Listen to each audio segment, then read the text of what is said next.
Sa isang madilim na lugar, isang lalaki ang sinusubukan maglakad sa isang lubid, habang siya ay nakakatanggap ng hindi magagandang komento sa ibang tao, dahil sa kanyang pagiging isang barumbado. Hanggang sa tumindi ang mga kritisismo niyang natatanggap, siya ay tuluyang nahulog sa lubid, at biglang nagising mula sa masamang panaginip na iyon. Pumunta siya sa isang mataong kalye, kung saan doon ay may isang babae na hinaharas ng ilang miyembro ng isang gang. Sinubukan niyang pigilan ang mga ito na nagudyok naman sa siga na umatake, subalit dahil idol niya si The Boy Abunda, ay agad nang natulog ang lahat ng kalaban. Sinabi niya rito na tandaan ang kanyang pangalan upang ang mga weak ay umiwas sa kanya at ang mga malalakas ay humarap sa kanya ng direkta. Ipinakilala niya ang kanyang sarili bilang Haruka Sakura, na nagmula sa Frieren High School. Sa pag-alis ng bida, hinabol siya ng chicks upang magpasalamat, na kung saan labis niya itong ikinahiya, lalo na nang sabihin pa nitong ipaghahanda siya nito ng makakain. Pumunta sila sa restaurant na pinagtatrabahuan ng babae at doon ay ipinaghanda siya nito ng isang omi rice, habang nagpakilala sa kanya ito bilang Kotoha Tachibana. Nang tikman nito ni Sakura ay napauishi siya sa sarap, habang natuklasan naman ni Kotoha na dayo lamang ang bida sa bayan. Dahil sa nangyaring insidente kanina, ibinunyag ni Kotoha na ang bayan ay dati talagang hindi ligtas dahil sa mga turf wars mula sa iba't ibang gang. Subalit ang talagang pumukaw sa pansin ni Kotoha ay ang kakaibang itsura ng bida, na kung saan agad naman itong hinamon ni Sakura ng suntukan. Nang malipat ang kanilang usapan tungkol sa insidente kanina, sinabi ni Sakura na pumunta siya ng Frieren upang kalabanin ang malalakas, at ibinahagi ang kanyang pangarap na maging pinakamahusay na fighter sa bayan. Habang sila'y nag-uusap, lumabas ng restaurant ang isang matandang lalaki at ibinigay ni Sakura ang isang bag na nakalimutan nitong kunin. Dahil sa kanyang magandang kalooban, iniabot ni Kotoha ang ilang pirasong candy bilang pasasalamat mula sa matanda, na ikinahiya na naman ni Sakura. Gayunpaman, sinabi ni Kotoha na hindi mararating ni Sakura ang tuktok ng Frieren sa kanyang kasalukuyang kalagayan, dahil siya ay nag-iisa. Tinutulan ito ni Sakura at sinabing sapat ang kanyang lakas upang manalo ng mag-isa, ngunit sinabi ni Kotoha na dapat niyang makilala ang iba pang mga bata sa Frieren upang maintindihan ang kanyang ibig sabihin. Makalipas ang ilang oras, bumalik ang parehong gang na tinaboy kanina ni Sakura at may dala na itong mga backup, na kung saan ay nagsagawa ang mga ito ng paninira sa ilang tindahan. Agad itong sinalubong ni Sakura at agad din naman siyang nakilala ng leader, habang sinimulan siyang kutsain dahil sa kanyang itsura at tinawag siyang nakakadiri. Wala nang intro at agad niyang sinapak ang madaldal na leader, kung saan sinimulan niyang kalabanin mag-isa ang lahat ng miyembro ng gang nang hindi man lang siya tinatamaan, habang sinasabi na kung siya ang pinakamalakas ay bakit kailangan pa niya ng kasama. Dahil sa ingay, lumabas si Kotoha para lamang siya ay ma-hostage ng isang tambay, ngunit mabilis din naman siyang nailigtas ni Sakura. Muling sumugod ang mga kalaban habang prinoprotektahan ni Sakura si Kotoha, subalit ang isa sa mga natumbang lalaki ay nagawa siyang mahiwa sa paa, na nagresulta upang hindi niya makita ang susunod na aatake. Subalit bago pa man siya nito tamaan, biglang dumating ang isang lalaki na nakauniporme ng Frieren, kung saan sinangga nito ang atake at binalagbag ang kalaban. Dumating din ang tatlo pang estudyante mula sa Frieren na sina Kaiji, Matsumoto, at Yanagida, habang binali naman ni Haragi ang bakal na baseball bat. Kaya habang nagtataka si Sakura kung bakit siya tinutulungan ng taga-Frieren, sinimulan ng kalabanin ng apat ang mga natitira pang mga gang member, pati na rin ang pagprotekta sa bida na nagrereklamo pa. Nagsimula na rin mag-cheer ang mga tao para sa mga estudyante ng Frieren High, na kung saan ipinaliwanag ni Kotoha sa nagtatakang Sakura, na ginawang ligtas ng mga ito ang bayan 2 taon na ang nakalipas. Ibinahagi din ni Kotoha na tinawag ng mga lokal ang mga ito bilang Boferen, na kilala din bilang Windbreaker, ang mga tagapangalaga ng lugar. Lumabas ang mamamayan upang magpasalamat sa Boferen Forces, na nagdulot kay Sakura ng tila pagkainis dahil sa ginawang pagtanggap sa kanila noong una pa lang, na sobrang naiiba sa kanyang kalagayan. Gayunpaman, may lumapit din sa kanya upang siya ay pasalamatan, pati na rin ang pag-aalok na gamutin ng kanyang sugat, na nagdulot ng pagkabahala kay Sakura. Lumapit si Kotoha upang gamutin ang kanyang sugat, habang ipinapaliwanag na bagamat sinabi niya na si Sakura ay nag-iisa, alam niya na hindi nito pinili ang ganoong sitwasyon. Hinikayat ni Kotoha si Sakura na bigyan ng pagkakataon ng iba at buksan ang kanyang sarili sa kanila, na kung saan tiyak na makakamit niya ang kanyang mga hangarin. Biglang tumakbo si Sakura at tumalon ng mataas, kung saan sinipa niya sa mukha ang gang leader na palihim sanang gagawa ng isang pag-atake. Kaya sa pagbukas ng kanyang sarili sa lahat, ito ang kwento ng batang lalaki na nagsimula sa wala, na ngayon handa na maging hero ng mga taong tumanggap sa kanya. Makalipas ang ilang araw sa pagiging isang hero ng bayan, ginawa na rin ni Sakura pati ang pagpasan sa isang lola na masakit daw ang balakang, subalit ikinagulat niya nang ito ay maayos naman pala. Gayunpaman, nagpasalamat pa din ang lola sa kanyang pagiging isang lifesaver, na ikinahiya na naman ng bida. Bago ang kanyang unang araw sa eskwela, ipinaghanda ni Kotoha si Sakura ng isang masarap na sandwich at sinabi na maraming nakakatuwang lalaki sa paaralan, tulad na lamang ng pumasok sa restaurant, ngunit biglang nadapa. Agad namang tumayo ang lalaki at nakita ang kakaibang kulay ng buhok ni Sakura, na naniniwalang ang puting buhok ng bida ay bunga ng malalang stress. Kaya habang natatawa si Kotoha ay ipinakilala niya ang lalaki bilang si Akihiko Nirei, na isang fanboy ng mga estudyante ng Frieren na naging mga hero ng bayan. Nang tanungin ni Nirei kung bakit mayroong walang koneksyon sa Frieren nang naroon, sinagot siya ni Sakura na balak niyang makuha ang pinakamataas na pwesto, at maging pinakamahusay sa mga hero ng Frieren. Subalit sinabi ni Nirei na huwag siyang masyadong mangarap dahil baka makalbo siya ng tuluyan, bago ito nagpas siyang umalis at maghanda sa unang araw ng eskwela, ngunit nauntog pa. Nang makaalis ang payaso, nagtataka si Sakura kung paano yun nakapasok ng Frieren, at malamang ay duwag pagdating sa tunay na laban. Dahil dun, hinikayat ni Kotoha si Sakura na palawakin ang kanyang pananaw, dahil hindi niya makikita ang tunay na anyo ng isang bagay sa kanyang unang pananaw at opinyon.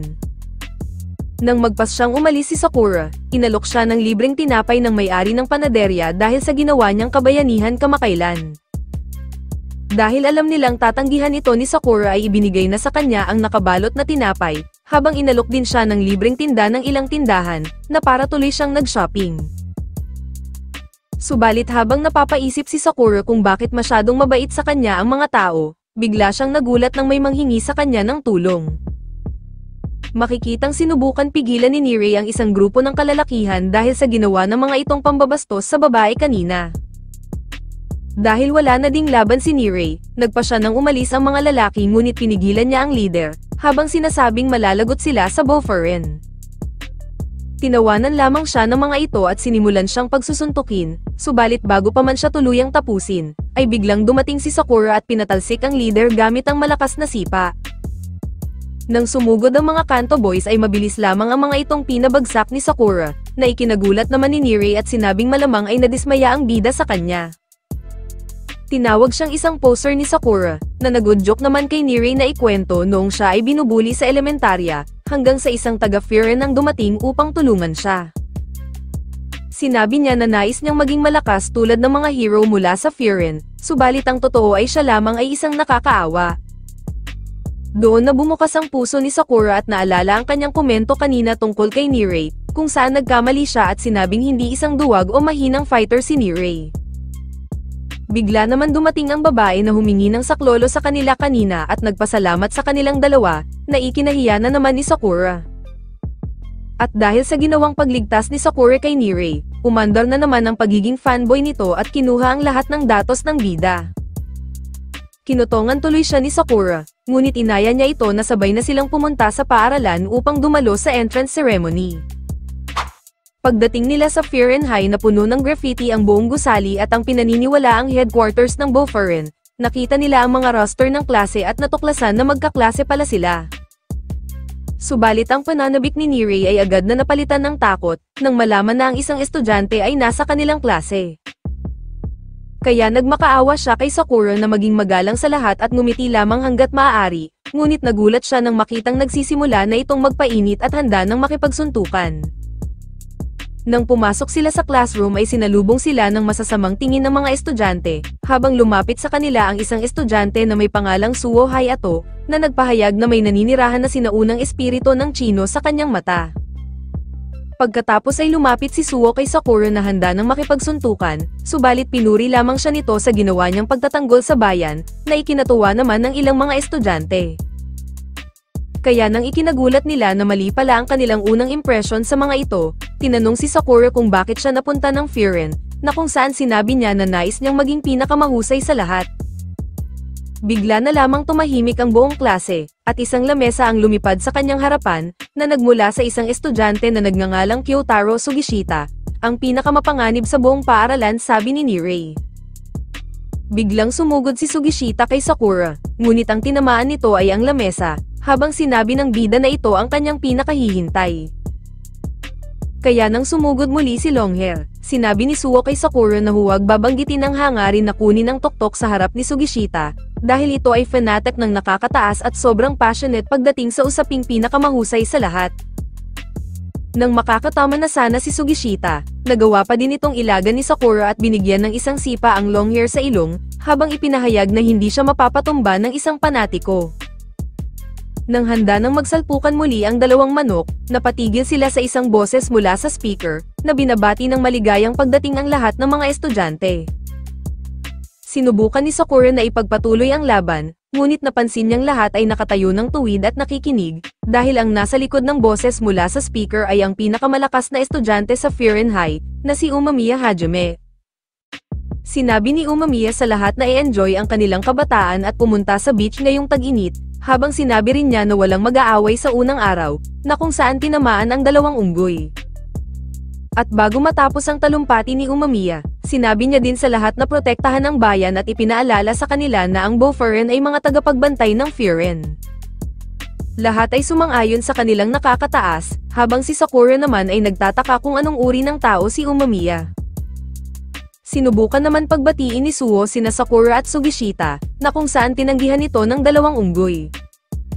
Subalit matapos ang maikling pag-uusap, nakumbinsi sila ni Suo na makipagayos sa isa't isa, habang natuwa naman sa kanya ang kanyang mga kaklase, dahil sa galing niya sa pakikipaglaban. Bigla naman may dumating na isang lalaki sa classroom at dinala sila nito sa labas ng gusali, kung saan naroon si Toma Hiragi na magiging responsable sa kanilang klase. Nakilala ito ni Sakura noong tinulungan niya si Kotoha, ngunit mabilis na lumapit sa kanya si Hiragi at sinabing huwag niyang babanggitin ang pangalan ni Kotoha doon. Dahil doon ay sumakit tuloy ang tiyan ni Hiragi at uminom ng gamot upang hindi daw siya magsuka ng dugo. Ipinaliwanag ni Nirei kay Sakura na si Hiragi ay isa sa 4 na hari ng Frieren, kung saan mga estudyanteng naglilingkod sa ilalim ni Umamiya, at mga kapitan para sa isang klase sa bawat 3 baitang. Dagdag pa ni Nirei na may mga pangalan ang bawat grupo ng 4 na hari, na kung saan sila ay nasa grupo ng Taman, sa pamumuno ni Hiragi. Nang hatiin nila sa 5 ang buong grupo, pumunta sila ng bayan upang magpatrol na parang mga tanod. Habang ang inaasahan ni Sakura ay maghahanap sila ng kasuntukan, sinabi ni Hiragi na hindi dapat sila ang unang gumawa ng gulo, kundi itaboy lamang ang ibang grupo at protektahan ang mga mamamayan. Ngunit lalo pang nadismaya at nayamot si Sakura, nang magsimula na silang tumulong sa ibang tao, tulad ng pagtanggal sa ilang graffiti sa pader ng tindahan. Nang matapos ang kanilang side hustle, dinala ni Higari ang grupo sa hangganan ng teritoryo sa pagitan ng Boferen at isa pang grupo, ang Shishitoren. Subalit biglang may nakita silang tumatakbo na isang estudyante, at hinahabol ito ng 3 miyembro ng Shishitoren papasok ng kanilang teritoryo. Habang hindi makapasok si Higari dahil maaari itong pagsimulan ng gulo, biglang sinipa ni Sakura at Sugishita ang isa sa mga Shishitoren, na ikinagulat ng 3. Kaya habang napasigaw si Nirei sa ginawa ng dalawa, bigla naman may dumating na isang nakasalamin na lalaki na nagngangalang Jo Togame, ang second in command ng Shishitoren. Nang makita nito ang walang malay na kasama, agad na lumapit si Higari at ipinaliwanag ang sitwasyon. Bumati naman ito kay Higari, ngunit nang magising at magsimulang sumigaw ang kaninang walang malay na miyembro, biglang hinampas ito ni Togame ng bote sa ulo at sinimulan bugbugin, dahil isa daw itong mahinang nilalang. Nang tanggalan ito ni Togame ng jacket at tinakwil bilang Shishitoren, sinabihan ito ni Sakura na walang kwenta, at binatikos ang kanilang moto bilang isang malaking biro. Namangha si Togame sa katapangan ni Sakura, ngunit sinabi niya na bubugbugin niya ito sa tamang lugar at hindi makakalimutan ang pagmumukha ng bida, habang nagpasya na rin silang umalis. Nang magalit si Nirei kay Sakura dahil gumawa ito ng gusot, humingi naman ng paumanhin si Higari sa kanila dahil hindi siya ang unang kumilos kanina. Subalit dahil nangyari na ang nangyari, dinala na lamang nila ang estudyante sa rooftop ng paaralan upang mag-report kay Umamiya. Kaya habang ito ang pinakahihintay ni Sakura na makita ang pinakamalakas na estudyante sa paaralan, bigla silang nadismaya, dahil mahilig lamang pala itong magtanim ng mga gulay. Kaya imbis na pag-usapan ang nangyari sa Shishitoren, ay mas namamroblema pa si Umamiya tungkol sa kanyang hardin at mga tanim na gulay. Gayunpaman, kahit palaging naiinis si Higari kay Umamiya dahil sa pagiging makulit nito, siya pa rin ay malinaw na iginagalang at nirerespeto ng lahat, na lalong ipinagtaka ni Sakura.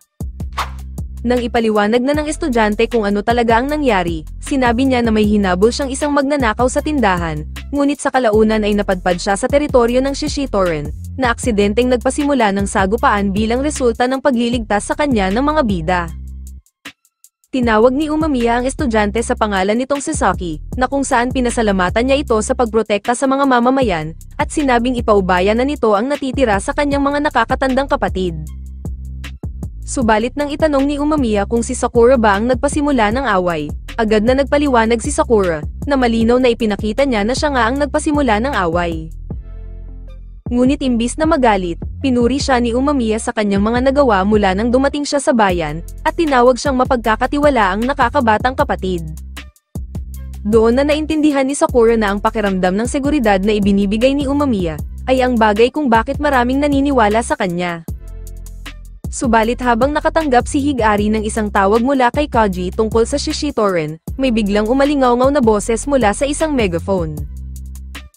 Ito pala ay nagmula sa pinuno ng Shishitoren na nagngangalang Choji Tomiyama, na binugbog ang ilang miyembro ng Boferen at hinahamon si Umamiya sa isang laban.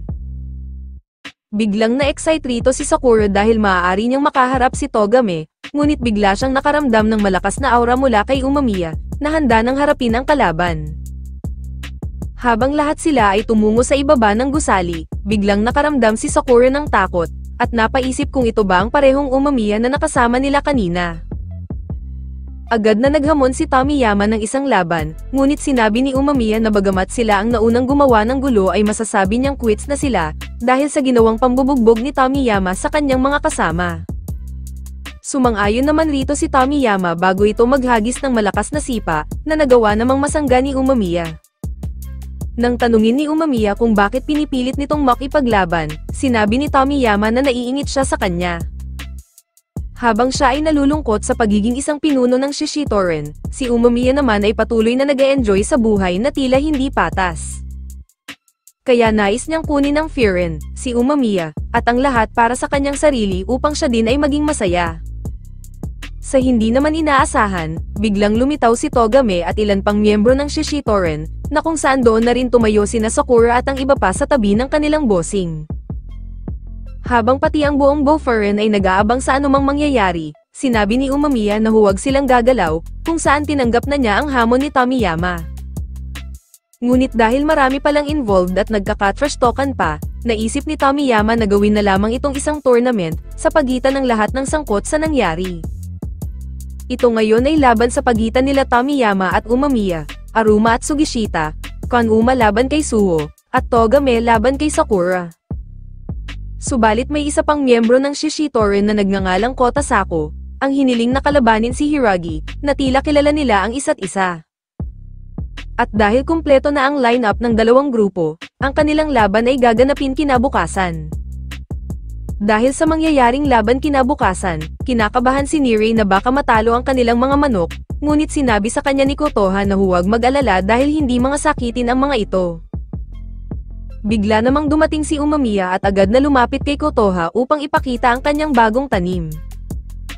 Nang inakala ni Sakura na magjowa sila, agad naman itong tinutulan ni Kotoha, habang sinabi ni Umamiya na parang magkapatid na daw sila. Ibinunyag ni Kotoha na lumaki sila ni Umamiya sa parehong tahanan para sa mga batang ulila, habang ipinaliwanag rin ni Hiragi kay Sakura ng palihim, na hindi dapat malaman ni Umamiya na nasa panganib si Kotoha, kundi ay papatayin nito ang lahat sa kanila. Nang malipat ang kanilang usapan sa kanilang makakalaban, ipinaliwanag ni Hiragi kina Sakura, na ang Shishitoren ay hindi tulad ng kanilang kasalukuyang kalagayan. Noon ay ang pakikipaglaban sa kanila ay isang masarap at kakaibang pakiramdam, subalit simula noong hawakan ni Tomiyama at Togame ang grupo, ay nagsimula na silang manakit at sapilitang maghamon ng away. Habang sinabi naman ni Umamiya na malalaman nila ang dahilan kinabukasan, dahil ang isang laban ay isang pag-uusap upang malaman ang higit pa tungkol sa iyong kalaban.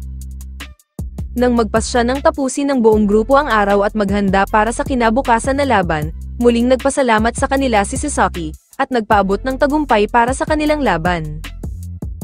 Sumapit ang araw at maagang nagtipon ng buong grupo, habang agad silang pumasok sa teritoryo ng Shishitoren, upang harapin ng buong lakas ang kanilang mga magiging kalaban. Sa pagpapatuloy ng series, mainit na sinalubong ng sobrang excited na si Tomiyama ang grupo ni Sakura, kung saan agad silang dinala nito sa kalye ng Shishitoren. Doon ay makikita na ang teritoryo ng Shishitoren ay puno ng mga saradong bar, na kung saan sinabi ni Nirei na kilala ito bilang isang masigla, ngunit delikadong lugar sa gabi. Nang makarating sila sa tambayan ng Shishitoren, na dating isang teatro at may pangalan na Orion, ngunit ngayon ay tinawag na nila itong Ori na nangangahulugang kulungan. Agad silang pumasok sa loob kung saan sinalubong sila ng mga miyembro nito na sabik na manood ng kanilang magiging laban, habang agad na kinuha ni Tomiyama ang stage upang simulan na ang bugbugan. Kaya para sa magiging unang laban, agad na umakyat sa stage ang mayabang na si Arima, laban sa kamukha ni Baji na si Sugishita. Subalit dahil alam ni Arima na fanboy ni Umamiya si Sugishita, ginamit niya ito upang magkunwaring may nangyaring masama kay Umamiya, na kung saan nagawa niyang masuntok sa mukha si Sugishita nang mawala ang atensyon nito sa laban. Gayunpaman, ang isang sapak ay walang epekto, dahil hinawakan ni Sugishita ang braso ni Arima at di nakatang ulo, bago niya ibinown sa sahig ang kanyang mayabang na kalaban. Kaya habang hindi makapaniwala ang mga kasapi dahil ganun lamang natapos ang kanilang pambato, hindi man lang nabahala rito si Tomiyama, ngunit kabaliktaran naman ito para kay Togame. Nang makababa si Sugishita sa stage, inutusan naman ni Tomiyama ang dalawa upang tanggalin ang kanilang kasamang natalo, at inihagis na parang basura sa harap ng entablado. At para sa sunod na laban, nagpresenta na si Suo at tinawag ang kanyang kalaban, na halos maubos na ang mga kuko sa sobrang nerbiyos. Kaya habang papunta si Suo sa entablado, tinanong ni Sakura si Nirei kung anong meron kay Suo. Ipinaliwanag ni Nirei na kilala si Suo bilang malakas noong nasa elementarya pa ito, ngunit wala na siyang ibang impormasyon bukod rito. Habang wala ding impormasyon rito si Hiragi, sinabi ni Umamiya na ang alam niya lang kay Suo ay isa itong mabait na tao. Nang ipakita ni Kanuma ang kanyang pagkainis dahil sa ginawa nila sa kanyang matalik na kaibigan na si Arima, natawa rito si Suo kung gaano kalayo ang ugali nito noong unang araw na nagkita sila, ngunit ngayon ay para daw itong isang batang nagrereklamo. Dahil doon ay nainis si Kanuma ngunit madali lamang na nailihis ni Suo ang kanyang atake, at pagkatapos ay pamwesto sa kanyang harapan na may tindig ng isang martial artist. Muling sumugod si Kanuma ngunit agad siyang tinulak pababa ni Suo, bago niya hawakan ang binti nito ngunit simpleng inihagis lamang siya papalayo. Kaya matapos ang ikalawang pagbagsak ni Kanuma, ay doon na nainis ang ibang mga kasapi at iniisip nila na hindi iyon sineseryoso ng kanilang pambato, subalit para kay Kanuma ay kanina pa siya nangangamote kay Suo. Hindi sumuko si Kanuma ngunit kahit anong gawin niya ay mabilis na naiiwasan at naka-counter ni Suo ang kanyang mga pag-atake. Bagamat maaaring sinasadyang pahiyain ni Suo ang kanyang kalaban, lumalabas na sinusubukan niyang turuan ito ng leksyon. Dahil sa takot na ayaw niyang mangyari sa kanya ang ginawang pagtatakwil tulad ng ginawa sa kanilang kasama noon, sinubukan muli niyang sumugod ngunit doon na siya inambahan ng sipa ni Suo, na kung saan nagawa din nitong mahulaan ang kanyang kinakatakutan. Kaya bago pa man tapusin ni Suo ang laban ay ipinatigil na ito ni Togame, at sinabi na si Kanuma ay hindi na bahagi ng Shishitoren. At nangyari na nga ang kinakatakutan ni Kanuma, na kung saan sinabi ni Suo na ang pagtanda ay tungkol sa pagkakaroon ng pakikiramay at pagbibigay ng konsiderasyon sa iba, habang ganito niya tinuruan ng leksyon ang lalaki dahil sa ginawa nitong pamamahiya sa kanyang kasamahan. Binati siya ni Umamiya sa kanyang pagkapanalo, habang sinagot naman niya ang tanong ni Nirei tungkol kung anong klaseng martial arts ang kanyang ginamit, kung saan ito daw ay sariling sikap at pinaghalong mga estilo mula sa kanyang master.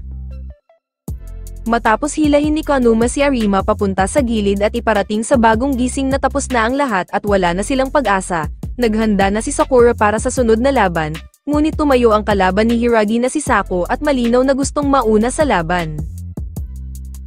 Humingi ng paumanhin si Hiragi kay Sakura at sinabi na siya muna ang lalaban, dahil mukhang ayaw pang lumaban ng second in command ng Shishitoren, na si Togame. Nang makaakyat ang dalawa sa entablado, binati ni Hiragi si Sako at sinabi na malaki ang kanyang pinagbago noong huli silang magkita, ngunit sinabi ni Tomiyama na tama na ang usapan at simulan na ang laban. Kaya nang magsimulang maglaban ang dalawa, agad na ipinakita ni Sako kung gaano siya kahusay pagdating sa opensa, kung saan ikinagulat ito ng lahat, habang sinabi ni Tomiyama na si Sako ay kabilang sa 5 pinakamalakas sa Shishitoren. Kaya habang puro pagsangga at hindi makatama si Hiragi, nagsimulang magsabi si Sako na tila nagiging mahina na si Hiragi. Subalit sumagot si Hiragi na tila nagiging madaldal na ang kanyang dating kaibigan na hindi tulad noon, kung saan hindi naman ito nagustuhan ni Sako at nagawa niyang makapagpatama ng isang malakas na sipa kay Hiragi. Kaya nang nagawa niyang mapabagsak si Hiragi, ay sinabi ni Sako na ito ang kanyang napapala sa pagsama sa mga mahihina tulad ng Boferen. Dahil doon ay nainis si Sakura kay Hiragi dahil pinapahiya daw nito ang kanilang grupo, ngunit pinakalma siya ni Umamiya at sinabi na si Hiragi ay pinamumunuan ng koponan sa Boferen na kilala bilang Tamanten. Dagdag pa ni Umamiya na ang Tamanten ay kilala rin bilang Bishamanten, ang Diyos ng digmaan na kumokontrol sa larangan ng labanan. Sumang-ayon naman rito si Hiragi na parang patay na biglang nabuhay, kung saan ay nagbitaw siya ng isang malakas na suntok na muntik nang tumama kay Sako, bago siya uminom ng gamot na nagbunga ng isang alaala ng kanilang mga araw sa elementarya. Natuklasan natin na unang nagkakilala sina Hiragi at Sako, nang si Sako ay binubuli ng ilang kaklase dahil masyado siyang matalino, kung saan biglang dumating si Hiragi at tinuruan ng leksyon ang mga bully. Simula noon ay naging magkaibigan na ang dalawa at tinuruan naman ni Hiragi si Sako kung paano lumaban, kung saan ito rin ang nagtulak kay Sako na humanga sa lakas ni Hiragi at sundan ang yapak ng kanyang kaibigan patungo sa Frieren. Kaya nang magtapos si Hiragi sa elementarya, excited si Sako na suportahan ang kanyang kaibigan na maging pinakamalakas sa Frieren, kung saan pupunta din siya doon sa susunod na taon upang tulungan si Hiragi. Subalit sumagot si Hiragi na mas mabuting huwag na siyang sundan ni Sako sa Frieren, dahil nahihiya siya na hindi niya kayang maabot ang inaasahan sa kanya ni Sako. Hiniling ni Hiragi kay Sako na tahakin ang sarili niyang landas, dahil nakapagpasya na siyang suportahan ng isang tao na nagngangalang Umamiya sa Frieren. Dahil doon ay naramdaman ni Sako na ipinagkanulo siya ni Hiragi, kaya nakapagpasya siyang maging mas malakas at naghanap ng laban kahit saan siya makarating, habang doon naman siya nakita ni Tomiyama at Togame at kinuha siya sa panig ng Shishitoren. Nang bumalik ang eksena sa kasalukuyan, makikitang mananalo na si Hiragi sa laban, kung saan sumigaw si Sako na inialay niya ang kanyang sarili sa pagpapalakas sa halip na makipagkaibigan, hindi tulad ni Hiragi. Kaya nang sabihin ni Sako na hindi siya matatalo ng isang taong inialay ang sarili para sa iba, sumugod siya kay Hiragi ngunit nagawang mahawakan nito ang kanyang kamao. Humingi ng paumanhin sa kanya si Hiragi kung hindi nito natugunan ang kanyang mga inaasahan, bago siya bigyan ng malakas na suntok sa sikmura na kanyang ikinatumba. Sinabi ni Sako sa kanyang isipan na si Hiragi lamang ang kanyang hinahangaan at gustong maging katulad, kung saan wala siyang pakialam kung sino man ang susuportahan nito, basta't ang mahalaga lamang sa kanya ay ang sundan at suportahan ang kanyang kaibigan. Nang tuluyan ng bumagsak si Sako, hindi makapaniwala ang ibang miyembro ng Shishitoren sa lakas ni Hiragi, kung saan natakot pa ang mga ito nang walang sumunod sa ipinag-uutos ni Togame na alisin si Sako sa entablado. Subalit sinabi ni Hiragi na siya na mismo ang gagawa nito, kung saan sinabi ni Togame na hindi niya na kailangan tratuhin ng sobrang ingat si Sako. Ngunit nang tatanggalin na ni Togame ang jacket ni Sako ay hinawakan ni Hiragi ang kamay nito, at hiniling na hintayin munang matapos ang laban nilang dalawa ni Sakura, na nagpapahiwatig na maaaring matalo si Togame sa bida. Dahil doon, ay biglang naalala ni Togame ang isang nakaraang pangyayari sa pagitan nila ni Tomiyama at ilang miyembro ng Shishitoren. Subalit bigla siyang tinawag ni Tomiyama na nagpabalik sa kanyang kamalayan, bago siya tumayo upang maghanda sa laban nila ni Sakura, na nagpabuhay naman ng dugo sa kanyang mga kasapi. Kumilos na rin si Sakura habang nakakuha siya ng suporta mula sa kanyang mga kaibigan, at isang paalala mula kay Umamiya tungkol sa kanilang pinag-usapan noong nakaraan. Nang makaakyat na ang kanyang kalaban sa entablado, sinabi ni Sakura na dapat na silang magsimulang maglaban, ngunit sinabi ni Togame na hindi laging maganda ang nagmamadali at gusto niyang namnamin ang laban na ito. Kaya matapos ang ilang sandali, agad na pinalasap ni Togame ang bida ng kanyang wrestling move, subalit mabilis din namang nakatakas si Sakura mula rito. Subalit kung anong ikinabagal magsalita ni Togame ay kabaliktaran naman ito sa laban, dahil walang magawa si Sakura kung hindi umiwas mula sa mga mabibilis na atake nito. Nagawang masipa ito ni Sakura sa ulo ngunit agad ding nakabawi si Togame at naihagis siya nito palayo, habang muntik na ding madurog ang kanyang mukha sa gamit na bakya ng kalaban. Sinubukan umatake ni Sakura pero agad na binasag ang kanyang mukha sa sahig, na nagpalakas lalo ng hiyawan ng mga extra sa kanilang bossing. Dinampot ni Togame ang tila nawalan ng malay na si Sakura, at sinabihan na siya ay puro salita lamang at isang mayabang, dahil nasa isang malakas na grupo at walang boses kapag nag-iisa. Ito ang nagbigay ng panibagong lakas kay Sakura, na nagawang magsagawa ng nakakagulat na pag-atake sa harap ng mga natamemeng mga manunood. Dahil kay Togame ay naalala ni Sakura ang mga tao niyang kinamumuhian, at sinabing hindi siya matatalo rito kahit ikamatay pa niya ito, bago siya muling umatake na napilitang dumipensa si Togame. Natapos ang tagpong ito sa isang malakas na sipa ni Sakura, ngunit matapos lamang ang ilang sandaling paghinto ay agad na gumanti ng malakas na sipa si Togame sa dibdib ng bida. Lumapit si Togame habang ipinapaliwanag ang mithiin ng Shishitoren at kung ano ang ibig sabihin sa kanila ng debosyon sa kapangyarihan, bago niya tapakan ang ulo ni Sakura patungo sa sahig.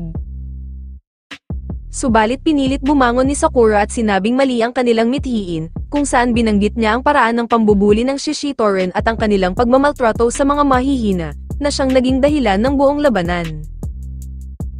Kaya imbis na tapakan muli ang ulo ni Sakura ay inilihis ito ni Togame patungo sa sahig, kung saan doon na niya naintindihan kung bakit nasa teritoryo ng Shishitoren ang Boferen.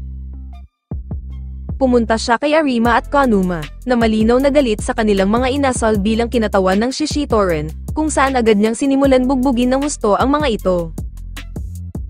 Doon ay hindi makapaniwala ang lahat habang pinapanood kung paano niya tanggalan ng mga jacket ang mga ito, bago siya bumalik sa laban nila ni Sakura, na nagsimula naman ng isang flashback kung paano siya napunta sa Shishitoren. Si Togame ay isa ng malakas na fighter bago pa siya sumali sa Shishitoren, kung saan kahit napapaligiran siya ng mga miyembro ng mga ito, ay nagawa niyang mapabagsak ang ilan sa mga ito. Ito rin ang unang araw na nakilala niya si Tomiyama, na sobrang humanga sa kanyang lakas at walang pagdadalawang isip na himukin siya na maging parte ng Shishitoren. Kaya sa mga unang araw ni Togame sa grupo, ay nagustuhan niya kaagad ang pagkakaibigan nilang dalawa ni Tomiyama, na kung saan siya ay naudyukan ng pananaw nito tungkol sa debosyon sa kapangyarihan bilang katumbas ng kalayaan at hindi pang-api. Ang Shishitoren ay ibang-iba noong araw kaysa sa kasalukuyan nilang reputasyon ngayon, kung saan sila ay kahalintulad ng Boferen na masaya, at may turingan ng isang pamilya. Doon ay inakala ni Togame na mas magiging maayos ang grupo kapag naging ganap na leader na si Tomiyama, subalit nagkamali siya. Dahil nagbago ang lahat ng maging ganap na leader na si Tomiyama, na kung saan dahil ito ang pinakamalakas at may kalayaan, nais nitong gawing kasing lakas niya ang buong Shishitoren. Kaya nang dumating ang dalawang kasapi na dala ang kasamang sugatan na binugbog ng isang kalaban na gang, biglang sinipa ni Tomiyama ang sugatang kasapi imbis na ipaghiganti. Ipinahayag ni Tomiyama na walang lugar ang katulad nitong mahihina sa Shishitoren, na kung saan hindi naman sinang-ayunan ni Togame. Ngunit sinabi ni Tomiyama na siya na ang leader ngayon, at kung hindi ito magustuhan ni Togame ay dapat na siyang umalis. Walang nagawa rito si Togame kundi sumang-ayon, subalit hiniling niya kay Tomiyama na ipagpatuloy pa rin ang pagngiti para sa lahat. Kaya upang mapanatili ang masayang imahe ni Tomiyama, nagpa siya si Togame na tanggapin ang papel bilang isang walang awang pangalawang pinuno, hanggang sa magpakita muli ang Tomiyama na hinahangaan ng lahat. Subalit nang bumalik ang eksena sa kasalukuyan, tila napansin ni Sakura na nawala na ang puso ni Togame sa laban, dahil hindi na nito iniilagan ang kanyang mga pag-atake. Dahil dun, naisip ni Sakura na kailangan pa niyang malaman ang tungkol sa kanyang kalaban, kung saan tinanong niya si Togame kung ano ang nais nitong gawin at kung bakit nito binugbog ang kanyang mga kasama. Sinagot siya ni Togame na walang lugar ang mga masasamang taong tulad nila sa grupo, kung saan napipilitan siyang itakwil ang mga ganoong tao upang panatilihin ang Shishitori na tulad ng dati. Kaya nang mangyari ang insidente sa pagitan ng kanilang grupo, ay sinabi niya ito kay Tomiyama dahil iniisip niya na maaaring maging simula ito ng pagbabago ng pananaw ng kanilang leader. Ngunit siya ay nagkamali at nadamay niya lamang ang lahat sa isang labanan na walang kabuluhan, habang ang mga bagay ay napakalayo na para sa kanya upang huminto ngayon. Gayunpaman, sinabi ni Sakura kay Togame na tigilan na niya ang pagsasalita tungkol sa moralidad, dahil siya mismo ay may mga nagawa ding masama. Kaya gagawin ni Sakura ang lahat para talunin si Togame upang maunawaan nito ang kanyang pagkakamali, at maging karapat-dapat na kalaban para sa kanya. Muling sumugod si Sakura habang sinasabi na kahit gaano pa kalakas ang kanyang kalaban, ay hinding-hindi siya aatras at hinding-hindi siya kailanman magbabago. Ito ay nagbunga ng isang alaala muli kay Togame noong panahong binago niya ang kanyang sarili para kay Tomiyama, na nagdulot sa kanya ng pagkalito at hindi nagawang mailagan ang sipa ni Sakura. Dahil sa sinabi ni Sakura ay naintindihan na rin sa wakas ni Togame kung saan siya nagkamali, kung saan nakapagpasya siyang harapin na si Sakura gamit ang kanyang buong lakas, bilang pagbibigay respeto at pagpapakita ng kanyang totoong sarili. Iyon mismo ang gustong marinig ni Sakura na agad na nauwi sa mas matinding bakbakan nilang dalawa ni Togame, na kahit silang dalawa ay nakakapagpatama ng malalakas na atake sa isa't isa, ay walang nais na magpatalo at bumagsak. Kaya habang ipinapakita ng dalawa kung gaano sila kagaling sa pakikipaglaban, nagtataka naman ang mga manunood dahil sa kabila ng matinding brutalidad na ipinapakita, ay parehong nakangiti ang dalawa. Dito naman napabilib ni Sakura ang kanyang mga kaibigan lalo na ang dalawa niyang bossing, habang si Tomiyama naman ay nakatitig lamang na tila parang baliw. At dahil pareho nilang naibigay sa isa't isa ang laban na kanilang hinahanap, sumugod silang dalawa sa isa't isa at nagkaamuyan ng mga paa sa ere, na kanila namang ikinabagsak. Gayunpaman, nakangiting tumayo ang dalawa dahil hindi nila alam na maaaring maging ganito pala kasaya ang pakikipaglaban, habang pareho silang sumang-ayon na tapusin na ang kanilang laban. Kaya't muli silang sumugod sa isa't isa at naghanda para sa kanilang huling suntok para sa laban, habang naalala ni Togame ang mga sinabi sa kanya ni Sakura kanina, na kahit gaano pa kalakas ang kanyang kalaban ay hindi siya kailanman magbabago. Doon napagtanto ni Togame na dapat ito ang kanyang ginawa noong araw na nagbago si Tomiyama, at nilabanan ng kanyang kaibigan hanggang sa maunawaan ang pagkakamali nito. Sinabi ni Togame kay Sakura na lalo pa siyang lalakas sa hinaharap, at hiniling niya na huwag siyang magbabago at nagpasalamat sa kanyang ginawa, habang ang suntok ni Sakura ay tuluyan ng tumama sa kanya. Doon ay tuluyan ng bumagsak si Togame at tinanggap ang kanyang pagkatalo, habang tinawag naman ito ng ibang miyembro ng Shishitori na isang pagkakamali. Kaya nang hindi rin tanggapin ni Sakura ang pagsuko ni Togame, doon naman biglang pumasok si Tomiyama sa entablado habang tinawag si Umamiya para simulan na ang kanilang laban. Sinubukan ipaalam ni Togame sa kanyang kaibigan na sila ang nagkamali rito, ngunit biglang bumitaw ng malakas na sipa si Tomiyama at sinabing tumahimik na ang natalo. Dahil doon, sinubukan suntukin ni Sakura si Tomiyama ngunit agad siyang pinigilan ni Umamiya. Kaya habang desidido si Sakura na basagin ang mukha ni Tomiyama, sinabihan siya ni Umamiya na maganda ang ginawa niyang pakikipag-usap sa kanyang kalaban, habang sinabihan naman nito si Togame na siya na ang bahala sa kanyang kaibigan. Sumang-ayon naman rito si Togame at hinayaan na niya si Tomiyama, habang nagpa siya na ring bumaba si Sakura ng entablado. Sa kanyang pagbaba ay sinalubong siya ng naiiyak na si Nirei, habang binati naman siya ni Hiragi dahil sa maganda niyang ginawa para kay Togame, na kung saan kanya na namang ikinahiya. Samantala, tinanong ni Umamiya si Tomiyama kung may naramdaman ba siya habang pinapanood ang laban ni Togame at Sakura. Wala naman daw naramdaman rito si Tomiyama, na kung saan nang hinayang naman rito si Umamiya. Gayunpaman, Agad namang iniba ni Tomiyama ang usapan at sinabi na hindi patas ang Bofurian dahil marami itong malalakas na fighter, na kung saan kabaliktaran sa kanila na puro lamang mahihina. Dahil dun, na-realize ng mga miyembro ng Shishitoren na ganoon pala ang tingin sa kanila ni Tomiyama, kung saan ang kanilang leader ay masyadong natatakam sa ideya na makuha si Umamiya at ang buong Frieren sa ilalim ng kanyang pamamahala, na mag-aalis ng kanyang pagkabagot. Kaya mabilis na sumugod si Tomiyama na agad na nakapagpatama ng ilang suntok kay Umamiya, subalit matapos nito ay madali na ring nababasa ni Umamiya ang mga ginagawang pag-atake ni Tomiyama. Dahil sila ang mas matindi at mas mabilis sa lahat ng mga lumaban kanina, hindi maiwasan mamangha nila Suo at Nirei, habang si Sakura naman ay napagtanto na hahalik sana siya sa lupa kung hindi siya pinigilan kanina ni Umamiya, ngunit sumumpa siya na magpapalakas upang magawa niyang matalo ito sa hinaharap.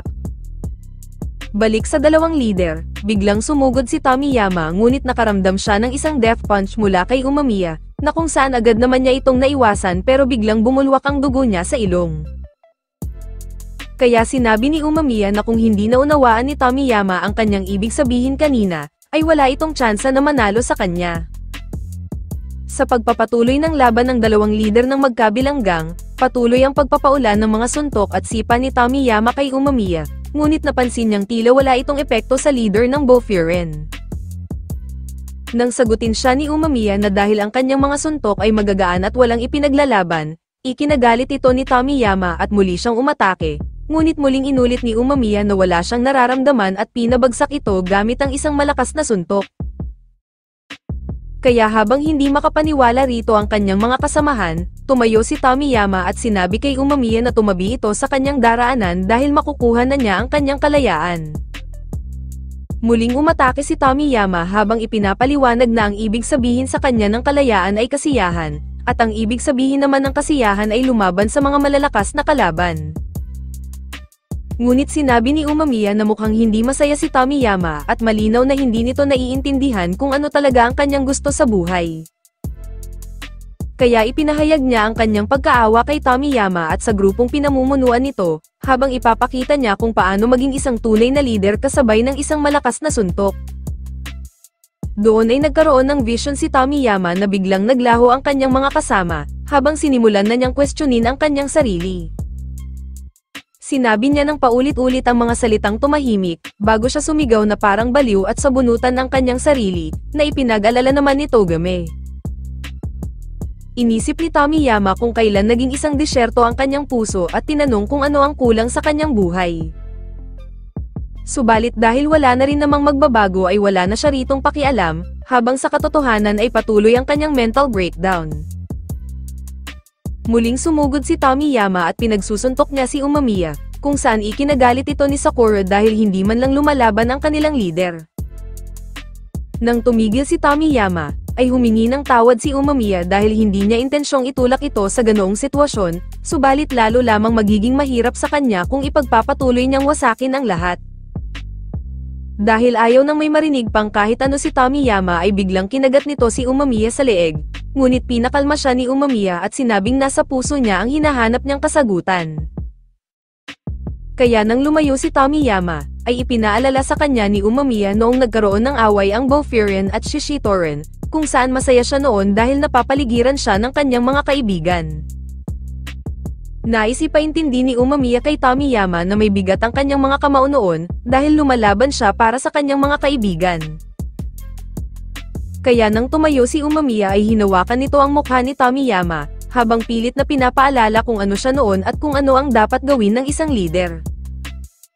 Kaya upang mas maintindihan niya ito ay binigyan siya ng malakas na headbutt ni Umamiya, na sa sobrang lakas ay napunta si Tomiyama sa nakaraan noong hindi pa siya nagiging isang leader ng Lion's Head. Ito ang mga panahon na masaya at nag-e-enjoy si Tomiyama kasama ang kanyang mga kaibigan, ngunit nang lumingon siya kay Togame ay muli siyang napunta sa disyerto sa kanyang puso. Doon ay napansin at nakita niya si Togame, ngunit nang lalapitan niya na ito ay biglang nabasag ang salamin na kanyang tinatapakan. Nang magising si Tomiyama ay nakita niya ang malungkot na mukha ni Togame, kung saan agad niyang napagtanto na natalo siya kay Umamiya. Gayunpaman, kwinento niya na lamang kay Togame ang tungkol sa kanyang panaginip, na kung saan lahat sila ay masaya. Ngayon ay napagtanto na ni Tomiyama na siya ay nag-e-enjoy kapag ang lahat ay masaya at nakangiti, kaya nakiusap siya kay Togame na maging masaya na rin. Subalit humingi ng paumanhin si Togame kay Tomiyama sa pag-iwan sa kanya ng mag-isa, kung saan wala man lang sa kanila ang nakakaalam kung bakit siya nagdurusa. Hindi gusto ni Togame ang ginagawang pananakit ni Tomiyama sa iba, kung saan hindi niya ito mapapatawad na wasakin ang kanyang pangarap, at iyon ang pangarap na mahalin si Tomiyama ng lahat. Kaya kahit na alam niyang mali ito ay pinili niya na lamang lumingon sa ibang direksyon, ngunit matapos niyang makaharap si Sakura at ipaintindi sa kanya ang importansya ng pagiging totoo sa sarili, ay dapat hinarap niya si Tomiyama noon pa man upang ipahayag ang kanyang sariling kalooban. Kaya muling humingi ng paumanhin si Togame kay Tomiyama sa pag-iwan sa kanya at sa pagkuha ng pinakakailangan niya noon. Sumagot si Tomiyama na inakala niyang magiging mas masaya siya kapag naging ganap na siyang isang leader, kung saan hinalintulad niya ito sa isang kayamanan sa tuktok ng isang bundok. Subalit nang marating niya ito at natuklasan na wala itong laman, wala siyang naramdaman na kahit ano at nagdulot ito sa kanya ng takot. Dahil hindi na niya alam kung saan siya papunta at hindi na niya rin alam kung ano ba ang dapat niyang gawin, doon na niya sinimulang sisihin ang kanyang grupo dahil ito daw ay mahina, na hadlang sa kanyang kasiyahan. Sinabi ni Tomiyama na hindi inagaw ni Togame ang kanyang kaligayahan kundi siya mismo ang nagtapon nito, kung saan napagtanto niyang malaya na siya noon pa man, noong sila ni Togame at ang iba pa ay laging masaya. Nagpasalamat si Tomiyama kay Togame sa pagpapanatili at pagprotekta ng lahat, kung saan inamin na siya lang ang hindi nakakita ng sakit na idinulot niya. Dahil sa mga salita na iyon ay hindi napigilan ni Togame ang kanyang emosyon, habang hindi na rin napigilan ni Tomiyama ang kanyang mga luha, at humingi ng tawad sa kanyang mga ginawa. Kaya habang tahimik ang lahat ng tao sa teatro, ay lumapit si Tomiyama kay Umamiya at ibinigay ang kanyang jacket, bilang tanda ng kanilang pagkatalo habang hiniling na siya na ang manguna sa Shishitoren. Subalit biglang tinanggihan ito ni Umamiya dahil masyado na daw malaki ang kanyang grupo at medyo masakit na ito sa ulo, kung saan hindi naman sila makapaniwala. Kaya sa halip ay hiniling na lamang ni Umamiya na maging magkaibigan sila, at ipagpalagay na lamang na ito ang kanilang unang pagtitipon. Napatawa na lamang si Tomiyama sa kahilingan ni Umamiya, habang pinauwi naman na nito ang lahat dahil tapos na daw ang palabas.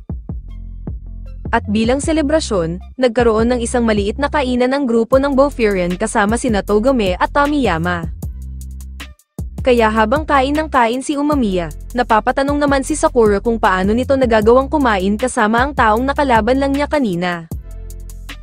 Subalit nagulat na lamang ang lahat nang biglang yumuko si Togame, kung saan humihingi ito ng paumanhin dahil sa nangyaring insidente, habang yumuko na rin si Tomiyama dahil kasalanan din daw niya ito. Dahil doon, ay ibinigay ni Umamiya ang desisyon kay Sakura kung ano ang kanilang magiging hatol, kung saan sinabi ni Togame na tatanggapin niya ang kahit anong parusa. Na-realize ni Sakura na hindi naman ganoon kasama si Togame, kaya sinabi niya na lamang rito na maging maayos siyang tao at huwag nang gumawa ng mga walang kwentang bagay, kung saan nangako naman si Togame. Matapos yun, tinanong ni Tomiyama si Umamiya kung bakit niya nagagawang maging masaya, kahit siya pa ang pinuno ng Bofurian. Ipinaliwanag ni Umamiya na ito ay dahil gusto niya lamang ang kumain kasama ang lahat, mag-usap at mag-enjoy, kung saan wala itong kinalaman sa kanyang pagiging isang pinuno. Nang sumang-ayon rito at ihambing ni Tomiyama ang kanyang sariling mga karanasan at mga natutunan, muli niyang tinanong si Umamiya kung bakit siya naging leader kahit alam na niya ang lahat ng ito. Sinabi ni Umamiya na nais niya lamang na mapanatiling masaya at nakangiti ang lahat, kung saan ang pagiging isang leader ang pinakamabuting paraan upang magawa ito. Subalit sinabi ni Umamiya na kung may iba pang paraan para magampanan ang kanyang mga tungkulin nang hindi niya kailangan maging pinuno, ay mas pipiliin niya iyon.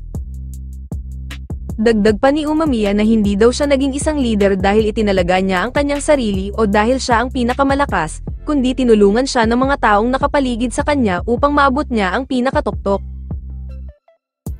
Kaya sinabi ni Umamiya na ang kanyang pangarap ay naging pangarap na din ng lahat, na kung saan upang matupad ang mga ito ay nangako siyang hinding-hindi matatalo, ano pa man ang maging balakid. Sinabi ito ni Umamiya habang nakatingin kay Sakura, habang naintindihan na rin ni Tomiyama ang ibig sabihin ng pagiging isang pinuno.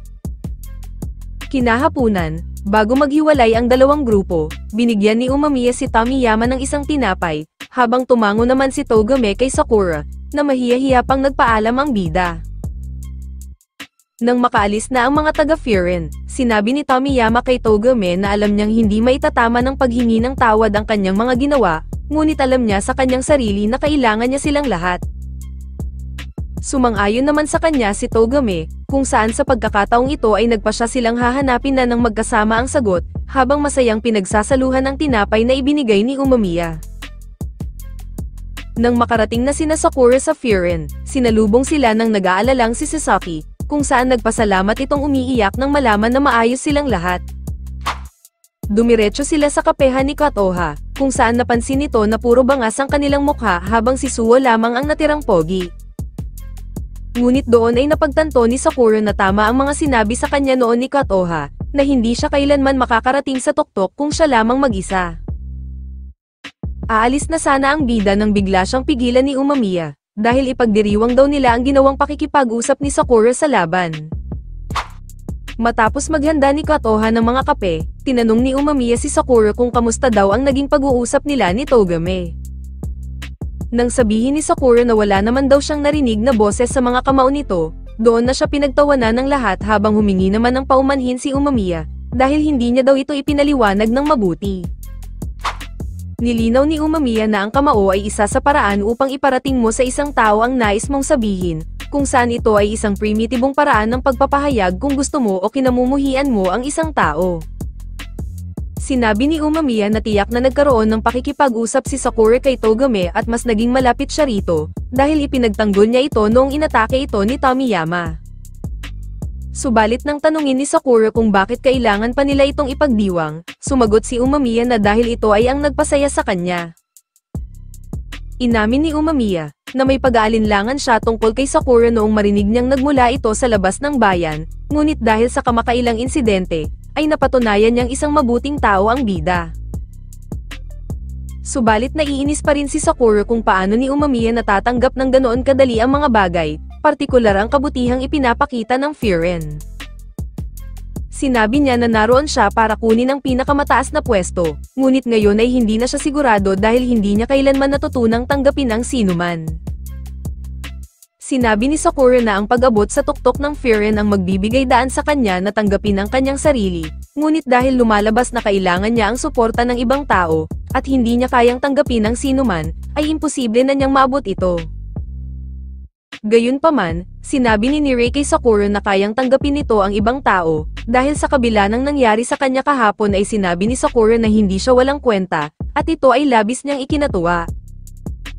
Dagdag pa ni Umamiya na upang magkaroon ng usapan sa isang tao ay kailangan mo silang tanggapin, at nangyayari iyon kapag gusto mo silang makilala. Dahil nagkaroon si Sakura ng magandang usapan kay Togame ay ibig sabihin nun ay kaya niyang tanggapin ng ibang tao, habang ito ay nangangahulugan na kaya niyang abutin ang tuktok ng Frieren. Sa huli, ang usapan tungkol sa pangarap ni Sakura na kunin ang pwesto ni Umamiya, ay nagpagalit sa numero 1 tagahanga nito na si Sugishita.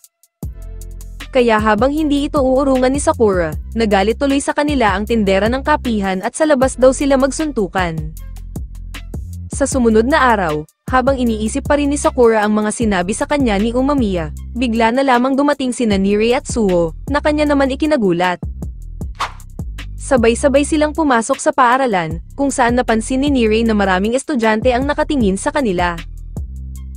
Ngunit nang pumasok na sila sa silid-aralan, ay pinagkaguluhan sila ng kanilang mga kaklase upang magtanong tungkol sa naging laban nila sa Shishitoren. Kaya nang ituro ng dalawa si Nirei upang ito ang sumagot ng mga tanong ng kanilang mga kaklase, bigla naman dumating ang isa nilang kaklase na palaging nagwo-workout, na si Taiga Sugera. Habang kilala ito na may parehong antas ng lakas tulad nila Suho at Sugishita, bigla itong nag-flex ng kanyang mga muscles at tinanong si Sakura kung ano ang kanyang kagandahan. Kaya habang lumalabas na masyadong obsessed si Sugera kung ano ang kagandahan ng isang tao, bigla nitong nakita ang secret notebook ni Nirei na naglalaman ng mga detalye ng kanilang mga kaklase, kung saan kinilala niya ito bilang kagandahan ni Nirei. At dahil hindi pa ito nakontento, inaya pa nito ang lahat na mag-food trip daw sila mamayang uwian habang pag-uusapan daw nila ang kanilang mga katangian, ngunit nilayasan siya ng kanilang mga kaklase.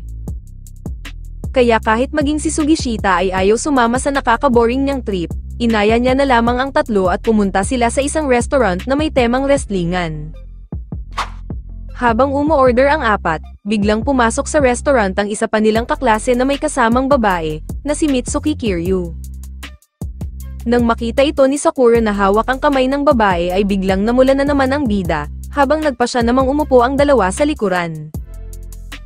Habang hindi maitago ni Nire ang kanyang excitement dahil ang 4 sa 5 na pinakamalakas sa kanilang klase ay nasa iisang lugar, naging interesado tuloy si Sakura kung gaano kalakas si Kiryu.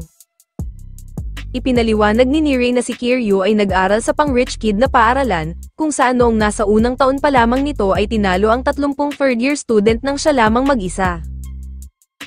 Dahil doon ay naisip ni Sugera na interesado si Sakura kay Kiryu, kaya tinawag niya ito sa kabilang table, na nagresulta naman sa isang awkward na tinginan ng dalawa. Naalala naman daw ni Kiryu si Sakura, ngunit dahil busy siya ngayon sa kanyang kadate ay sa paaralan na lang daw sila mag-usap. Dahil doon ay napahiya daw tuloy si Sakura, kaya lumapit si Sugera sa lamesa nila Kiryu at hiniling na makipag-usap sa kanila. Hindi ito nagustuhan ni Kiryu at pinatigil si Sugera, habang sinabi niya na ang malaking pangangatawan at malakas na boses ni Sugera, ay maaaring ikatakot ng kanyang babaeng kasama. Kaya kung ipagpapatuloy daw ni Sugera ang ganoong approach, ay hindi siya magkakaroon ng jowa. Dahil doon ay humingi ng paumanhin si Sugera sa babae, ngunit nagpa siya na lamang na umalis ang dalawa upang pumunta sa ibang lugar. Ngunit matapos lamang umalis ng dalawa, agad ang mga itong pinalibutan ng ilang mga extra sa labas kasama ang isang galit na lalaki sa harap nila. Nang lumabas sina Sakura, doon nila nalaman na ang babae ay hindi talaga kasintahan ni Kiryu, kundi sinagip niya ito mula sa isang lalaking nanggugulo rito, ngunit ngayon ay bumalik ang lalaki na may dala ng restback. Agad namang pinuri ni Sugera si Kiryu dahil sa kanyang ginawa, samantala ang kanilang kalaban ay kanina pa sumisigaw at hindi niya pinapansin. Kaya nang sumugod ang lalaki ay mabilis itong pinabagsak ni Sakura, habang tinawag niya ang mga itong walang kwenta dahil nananakit sila ng ibang tao. Natuwa naman ang dalawa sa ginawa ni Sakura, habang sinabi ni Suo sa babae na huwag siyang mag-alala dahil ang 3 lalaki sa kanilang panig ay talagang malalakas. Nang magsimula ang laban, ay ikinagulat nila na ang una pang bumagsak ay ang malaki at ang matsyong si Sugera. Subalit ang kanilang gulat ay napalitan ng paghanga, nang pigilan ni Sugera ang sumunod na atake, at sinabing pinapauna niya muna talaga ang kalaban bago niya ito binigyan ng isang German suplex. Samantala, naiinis naman si Sakura kay Kiryu dahil patuloy nitong ibinabato sa kanya ang mga kalaban, kung saan inakala ni Kiryu na mas mabilis daw matatapos ang laban kung gagawin niya ito. Sinabihan naman ni Suo si Kiryu na huwag mag-alala sa kasama niyang babae dahil siya daw ang bahala rito, kaya nang may sumugod nga sa kanila ay pinataob lamang ito ni Suo. Samantala, matapos naman iligtas ni Sakura si Kiryu ay pumayag na siyang ibato sa kanya ang lahat ng kalaban, upang sa gayon ay matapos na daw nila ang laban. Kaya matapos nilang mapabagsak ang lahat ng nanggugulo, tinuruan ni Sugera si Sakura ng moto ng Boffiren, na kung saan naalala ito ni Sakura noong binanggit ito ni Hiragi. Matapos naman magsitakbuhan ang mga nabugbog ay nagpasalamat ang babae sa ginawang tulong ng mga bida, habang nagpa siya na rin itong umalis. Hindi naman daw akalain ni Kiryu na magaling palang makipaglaban si Sakura, na kung saan buti na lang daw ay nalaman niya ito bago sila pumili ng grade captain. Ngunit nang magtaka rito si Sakura ay bigla naman hiniling ni Kiryu na magpalitan sila ng number, na kung saan dahil galit ang bida sa mundo ay walang ibang nakalagay sa kanyang contact list kundi weather, kaya pinagtawanan tuloy siya ng 3. Kinalaunan, matapos rin idagdag ni Katoha ang kanyang number sa cellphone ni Sakura, napansin naman ng bida na isinama siya sa ginawang group chat ng 4. Sinubukan niyang makisali sa usapan tungkol sa grade captain, ngunit dahil masyadong mabilis ang mga chat at hindi siya makahanap ng pagkakataon upang makasali sa usapan, ay kumain na lamang siya ng almusal. Kaya pagdating niya sa paaralan, ay galit siyang tinanong kung ano ba ang grade captain. Ngunit bago pa man nila ito sagutin, biglang pumasok ang 3 second-year grade captain na si Koji Ren, at ang 2 second-year vice captain na sina Kusumi at Enomoto. Sinabi ni Enomoto sa first year na kailangan nilang pumili ng kanilang grade captain na magiging responsable sa kanilang klase, na kung saan agad naman nagtaas ng kamay si Suho, at inirekomenda si Sakura para sa posisyon. Habang ikinagulat ito ni Sakura, sumang-ayon din kay Suho ang iba pa nilang mga tropa, na si Sakura ang pinaka-the best na maging kanilang grade captain. Sinabi ni Sakura na hindi siya ang paborito dahil isa lamang daw siyang outsider, ngunit nagsalita na ang buong klase at sinabing sapat na ang maikling oras upang makuha niya ang kanilang tiwala. Kaya dahil sumang-ayon na ang lahat, nagboluntaryo si Suho na maging kanyang vice captain kasama si Nirei. Habang sobrang nape-pressure si Sakura sa inatang sa kanyang obligasyon at iniisip na baka maging katulad lamang siya ni Tomiyama sa huli, bigla na lamang sumigaw si Koji, na sinasabing ang pagpili ng isang grade captain ay hindi naman dapat ganoon katagal. Kaya habang nabibingi sila sa sobrang lakas ng boses nito, biglang tinanggal ni Kusumi ang headphone ni Koji at bumalik ang kanyang boses sa normal. Inutusan niya si Sakura na tanggapin na lamang ito, dahil wala naman daw umaasang magiging perpekto ito at maaaring palitan siya ng iba kung hindi magiging maganda ang takbo ng mga bagay. Dahil doon ay inanunsyo na ni Enomoto na si Sakura na ang magiging grade captain ng first year Taman team, kung saan wala nang magagawa ang bida dahil nakapagdesisyon na daw si Koji. Gayunpaman, tiniyak ng kanyang mga kaibigan at ng buong klase na magiging maayos lang ang lahat, maliban lamang kay Sugishita na mahimbing na natutulog. Matapos makuha nila Sakura ang mga contacts ng kanilang mga senpai, inanunsyo ni Enomoto na ang Taman team ay magsasagawa ng patrolya pagkatapos ng klase, at ang mga bagong officer ay makakasama nila Koji. Doon ay biglang lumapit kina Koji ang isang matandang babae at sinabing nawawala ang kanyang anak. Bagamat tiniyak ni Koji na hahanapin nila ito para sa matanda, laking gulat nila ni Rei nang iatas nito ang trabaho kay Kusumi, habang si Sakura naman ay inakala na ang isang grade captain ay mas magiging hands-on tulad ng kanilang leader. Kaya habang sisiguraduhin ni Sakura na mahahanap nila ang bata, isang pusa ang biglang tumalon sa kanyang mukha na kung saan sinabi ng lumitaw na si Enomoto, na ito daw ang nawawalang anak ng matandang babae. Subalit nang biglang umakyat ang pusa sa isang gusali, bigla nilang ikinagulat ang mala Spider-Man skill ni Sakura, na kung saan mabilis nitong hinabol ang pusi sa bubungan. Kaya habang nakatingin rito si Koji, patuloy pa rin ang paghabol ni Sakura sa pusa na kung saan kamuntikan pa niyang mabangga ang isang manong. Ngunit dahil hindi ito sinukuan ni Sakura ay nagpa siya na lamang tumalon ng pusa sa ilog, na kung saan bigla naman lumitaw si Koji upang sagipin ang pusi. Nagawa nilang maisauli ang pusa sa matandang babae, na kung saan nagpasalamat naman din ito kay Koji. Dahil walang ideya si Sakura sa pagiging isang grade captain, lumapit siya kay Koji upang tanungin kung ano ang kanyang dahilan sa pagiging isang grade captain. Ipinaliwanag ni Koji na hindi niya talaga nais na maging kapitan, bagkus ay ginawa lang niya ito dahil gusto ng kanyang mga kaibigan. Biglang napagtanto ni Sakura na pareho lang ang nangyari sa kanilang dalawa ni Koji, kaya sinabi niya na kung ganun nga ay wala nang dahilan upang ipagpatuloy pa ito ni Koji.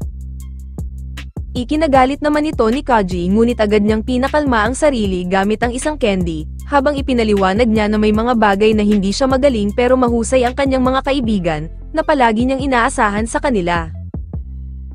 Gayunpaman, dahil umaasa rin sila sa kanya ay gagawin niya ang lahat ng kanyang makakaya upang matugunan ang kanilang inaasahan, kung saan ito ang dahilan kung bakit siya naging kapitan.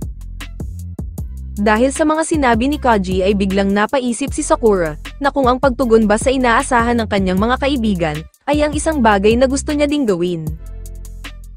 Bigla naman lumapit ang dalawa at pinuri si Sakura sa kanyang ginawa kanina, habang sinabihan din nila ang bida na palaging maaasahan. Dahil doon ay nahihiya pang tinanong ni Sakura na kung pinili ba nila siya bilang kapitan ay dahil umaasa sila sa kanya, na kung saan ay sinangayunan naman ito ng dalawa at sinabing maaasahan din niya sila. Dahil sa kakaisip ni Sakura kung ano ang dapat niyang gawin bilang kapitan, hindi na tuloy siya masyadong nakakatulog sa gabi at nagpasya siyang isikreto na lamang ang dahilan.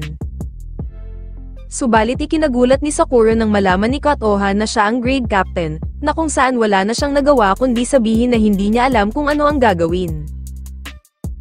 Buti na lang ay may payo sa kanya si Kotoha, na kung saan sinabi nito na ang pag-alala sa mga pangalan at mukha ng kanyang mga kaklase, ay ang isang bagay na kaya niyang gawin.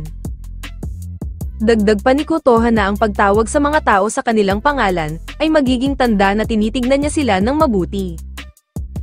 Napagtanto ni Sakura na hindi niya pala tinatawag ang sinuman sa kanilang pangalan kahit na si Kotoha, kaya naisip ng babae na simulan na nila ang pagpa-practice. Kaya nang makisali pa ang matanda na palagi niyang kinakarga sa pagpilit sa kanya na tawagin sila sa kanilang mga pangalan, ay napatakbo na lamang ang bida. Tinawag ito ng matanda na mahiyain, ngunit sa palagay ni Kotoha ay natatakot lamang si Sakura na magkaroon ng malalim na ugnayan sa mga tao. Nang makarating si Sakura sa paaralan, humingi siya ng tulong kay Nirei upang malaman niya ang mga pangalan ng kanyang mga kaklase. Subalit nang napansin nila ang isa nilang kaklase na bigla na lamang umalis, isang paging naman mula kay Umamiya ang kanilang narinig, at pinapapunta ang lahat ng first year at second year officers sa rooftop ng paaralan. Nang makarating sila sa rooftop, nakita nila doon si Sugishita na nagdidilig ng mga tanim, habang napag-alaman din nila na isa pala itong meet and greet ng mga first at second year officers.